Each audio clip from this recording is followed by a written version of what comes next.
everyone, welcome back. This video we are looking at the final look for week number 3.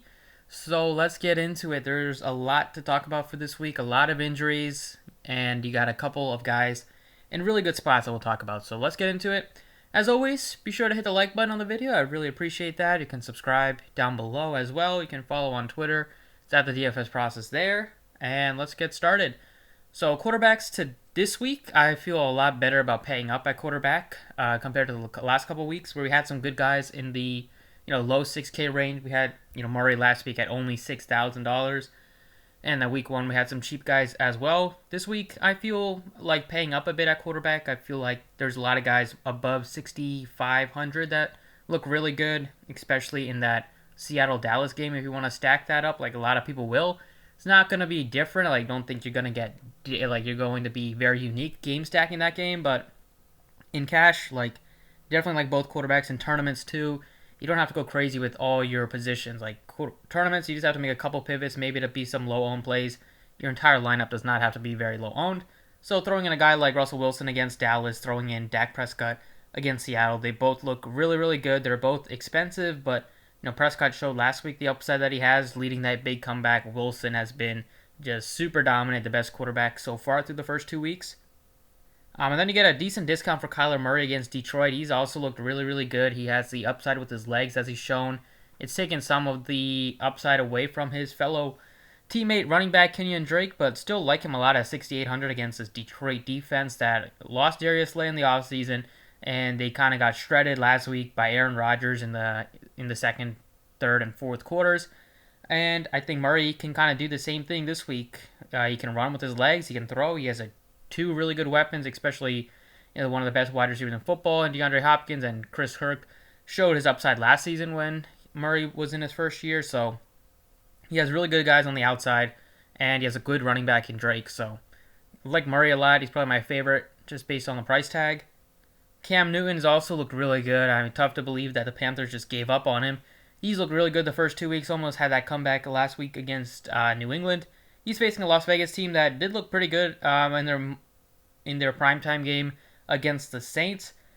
But I still like, targeting Newton against a good team like that. Newton, once again, shows his upside to run inside the goal line. I mean, near the goal line, inside the red zone, inside the 10. He's always looking to score with his legs if he can. So Newton gives you that big-time rushing upside, big-time rushing touchdown upside. I think he looks really good this week. And then two guys that I like below 6K that I don't think a lot of people on. There's a bunch of cheap quarterbacks, but I don't think a lot are viable. Like, you have a couple of guys making their season debuts for the injured quarterbacks, like in Denver and in some other places. So I'm not really that interested in playing those guys when I have, like, proven, maybe not proven guys, but guys that we know what kind of production we can expect, like Baker Mayfield and Trubisky. Neither one of which are very consistent, but they're going to have a couple weeks, both of them this year, where they go off, and it's going to be in really good spots. And Baker's in a decent spot against Washington, and Mitchell Trubisky's in so far the best spot against for quarterbacks against Atlanta. The quarterbacks, really thanks to Dak Prescott's 3 rushing touchdown performance last week against Atlanta. They have given out the most fantasy points to quarterbacks so far this year. Moving on to running backs, as you see, Miles Sanders is my favorite running back on the slate at 6,400. He just looks really, really good. There's plenty of great running backs this week. At the top is Ezekiel Elliott in that game against Seattle if you wanted to stack that up, or even if you just wanted to play like a couple pieces. Like, it's going to be tough to completely avoid that game if you don't want to go crazy with it, but at least I think you at least maybe want to get a piece or two, especially in cash. In tournaments, you don't need to, but in cash, I think you at least want a piece or two. Henry, 7,800. They're going to be missing A.J. Brown again this week, so that's a good sign for Henry getting more touches and stuff like that. Last week was a Ryan Tannehill game. Derrick Henry didn't really get it going at all. Now he's facing a Minnesota team that kind of got carved up by Jonathan Taylor making his first start last week against them. They've looked really bad on both sides of the football so far this year.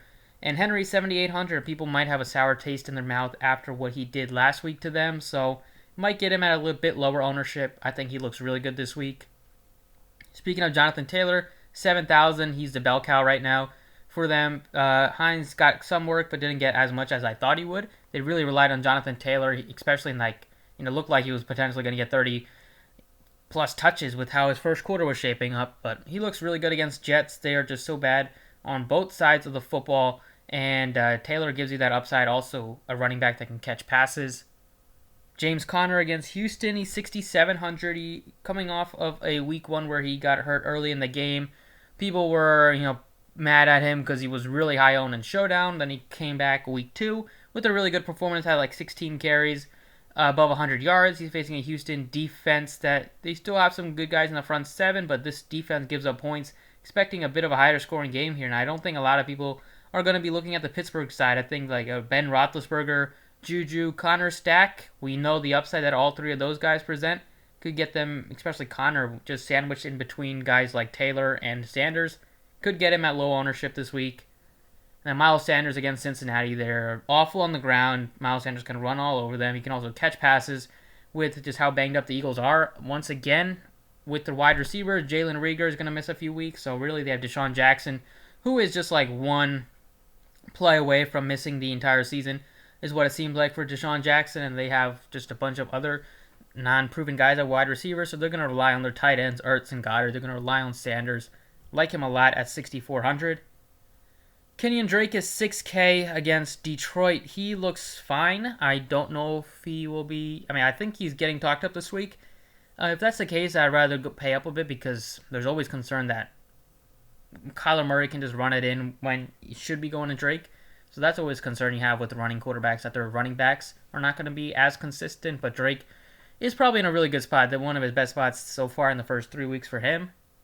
And then two other guys to look at are Devin Singletary, 4,900. The reason is Zach Moss, his backup, or kind of like the 1B to his 1A, is out this week against the Rams. So Singletary, for a high-flying Bills offense, they've looked dangerous the first 2 weeks. Josh Allen has looked amazing. Singletary is going to get a lot more work this week. So 4,900 still getting a really big discount on him. And then Jerick McKinnon, 4,900 against the Giants defense. They are really banged up. No Garoppolo.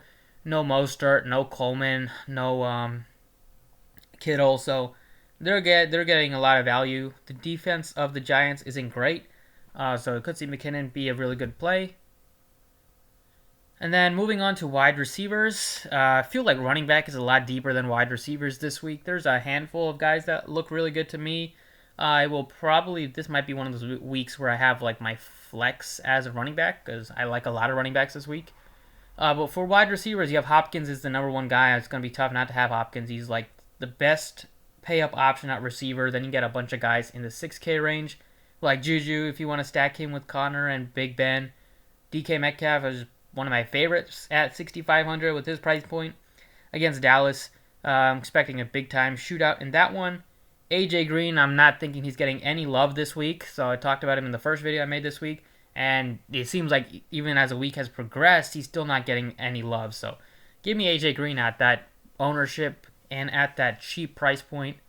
And then Terry McLaurin, 59 against Cleveland. He looks good because he gives you that upside. Haskins isn't super consistent, so it's always a bit scary. But McLaurin is the number one wide receiver on the team. He's going to get targeted. He has big-time speed, so he can really burn some D-backs, and he will burn some for like 50, 60 yards maybe this year. And it's a decent spot against Cleveland. They can get torched on their secondary. And then CeeDee Lamb has kind of jumped over Michael Gallup the first 2 weeks in terms of targets, and he has not disappointed. Good spot for him against Seattle. Maybe this will be the week that he gets into the end zone. And then the really punt wide receiver, if you just want to pay up at every position, need a punt play, that will be KJ Hamler, $3,000 against Tampa Bay. He's playing with Jeff Driscoll, so we don't really know how the connection is going to be between them, but Hamler is going to be starting. He's going to be playing 60 plus, maybe 70 plus % of the snaps. With the injury to Cortland Sutton, there would be lined up with like Tim Patrick and then Jerry Jeudy if he plays. Jeudy is a game time decision, so if he happens to miss too, then Hamler might get like 80% of the snaps. So I like him at 3K if you just need a cheap punt play. And then tight ends this week, got a couple that I like. Jonnu Smith, 5,200, no A.J. Brown. Once again, so he's going to be like the number one guy that Tannehill looks to in the passing game. I like Hunter Henry at 4,800, the Chargers facing off against the Panthers. I like him a lot more with having to play instead of Tyrod Taylor, getting that rookie in there.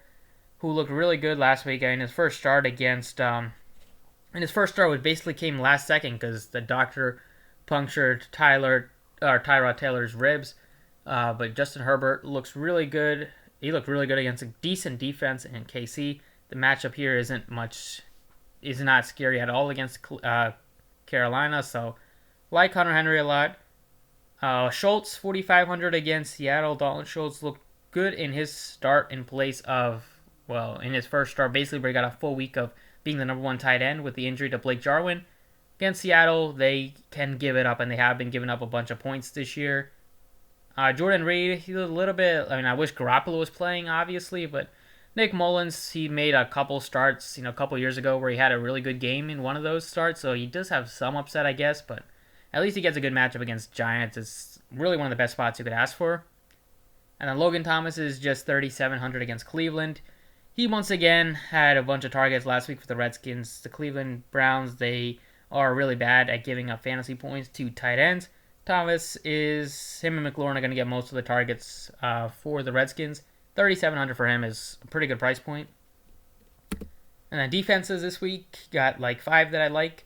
Colts, 4,100 against the Jets. The Jets are just, really, really bad. Sad to see, sad to watch. Darnold has like no weapons. But even if he had weapons, I'm not sure they would be doing much this year. Buccaneers, I like them against Driscoll. Anytime you get a backup quarterback, a young guy stepping in, all you need from your defense is all you really want is to get like a defensive touchdown. If they give up 20 points with a defensive touchdown, some sacks, you could be fine. Buccaneers might give up some points, but they could also, get some fumbles, get some picks. They have quality defense. They got a lot of guys that can rush the quarterback. So I like them a lot. The Cardinals look fine too at 3,300 against Detroit. Lions should be getting Galladay back this week, so it's a little bit boost to their offense, but I still like the Cardinals. They can also put pressure on the quarterback.